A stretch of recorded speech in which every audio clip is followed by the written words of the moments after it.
दिलवा के कहले बारू चोरी हमार तू तो गोरी टुकुर टुकुर ताकि तोहार ओरी बुझाई देखो मी के लिपस्टिक लगाईले लोटस के फेशियल कराईले एही से अजोरिया के चांद भइलू एही से अजोरिया के चांद भइलू कातना लइकन के जान भइलू गोरी लागता कि अब के सियान भइलू हाँ गोरी लागता कि अब के सियान भइलू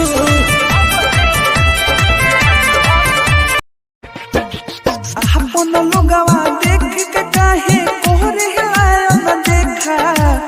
अपन लोगवा देख के काहे कोहरे आया न देखा बाबा देखी न हाथ के रेखा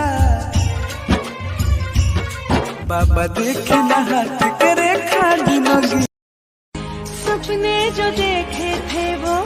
खो गए हवाओं में कुछ ना असर था रब्बा क्या मेरी दुआ